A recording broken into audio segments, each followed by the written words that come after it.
നമസ്കാരം. സോഡിയാക് മീഡിയയിലേക്ക് എല്ലാ പ്രേക്ഷകർക്കും സ്വാഗതം. ഈ വർഷത്തെ പുണർദ നക്ഷത്രക്കാരുടെ നക്ഷത്രഫലം എന്താണ് എന്നൊന്ന് നമുക്ക് പരിശോധിച്ച് നോക്കാം.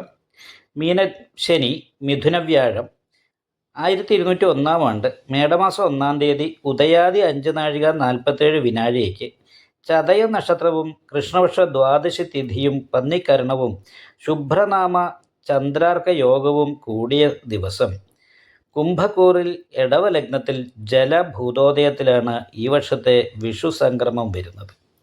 അപ്പോൾ ഈ വർഷത്തിൽ പുണർദ നക്ഷത്രക്കാരെ സംബന്ധിച്ച് അത്രയൊരു അനുകൂലമായിരിക്കുന്ന ഗുണഫലങ്ങൾ പറയാനായിട്ട് സാധിക്കില്ലെങ്കിലും വലിയ ദോഷമില്ലാത്ത രീതിയിൽ മുന്നോട്ട് പോകാനായിട്ട് സാധിക്കും. എങ്കിൽ പോലും വരുമാനത്തിൽ നല്ല കുറവുണ്ടാകാൻ വരുമാനത്തിൽ വർധനവുണ്ടാകുമെങ്കിലും ചെലവിൽ നല്ല വർധനവുണ്ടാകാൻ യോഗമുള്ള ഒരു മാസമാണ്. അപ്പോൾ 10 രൂപ കിട്ടിയാൽ 20 രൂപ ചിലവ് വരും എന്ന് പറയുന്ന രീതിയിലാണ് ചിലവിൻ്റെ സ്ഥിതി. അപ്പോൾ അനാവശ്യമായിട്ടുള്ള ചിലവ് നിയന്ത്രിക്കാനായിട്ട് പ്രത്യേകം ശ്രദ്ധിക്കുന്നത് നന്നായിരിക്കും. അതുപോലെ തന്നെ മദ്യശൂലമാണ്. ശൂലഷട്കങ്ങളിൽ മദ്യശൂലം വന്നതുകൊണ്ട് ആത്മതുല്യമായിരിക്കുന്ന ജനങ്ങൾക്കുള്ള രോഗാവസ്ഥ പോലെയുള്ള പ്രശ്നങ്ങൾ, അവരുടെ നാശാവസ്ഥ, ഇതുകൊണ്ടൊക്കെ കണ്ടമാനം മാനസികമായിട്ട് ടെൻഷൻ അനുഭവപ്പെടാനും നിരാശ ഉണ്ടാകാനും സാധ്യതയുണ്ട്.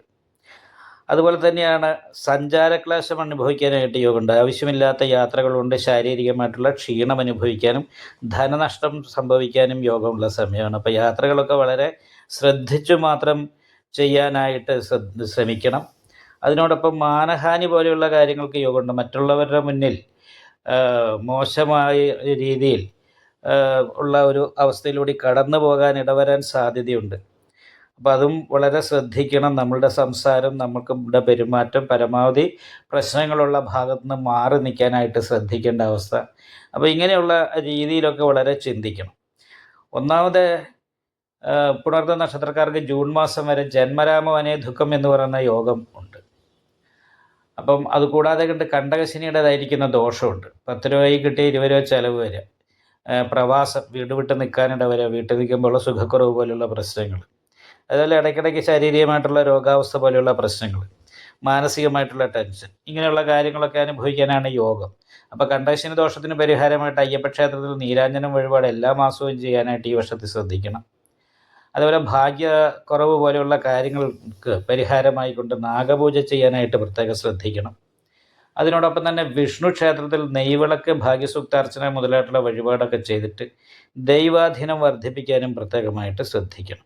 ഇപ്പോൾ ജൂൺ മാസം വരെയാണ് മെയിനായിട്ടും ഇത്രമാത്രം ദോഷങ്ങളുള്ളത്.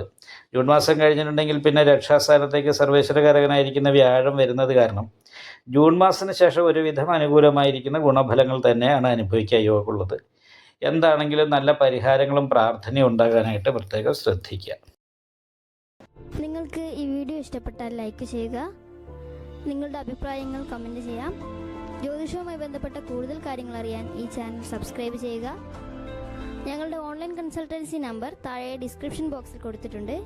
ആവശ്യമുള്ളവർക്ക് കോൺടാക്റ്റ് ചെയ്യാവുന്നതാണ്.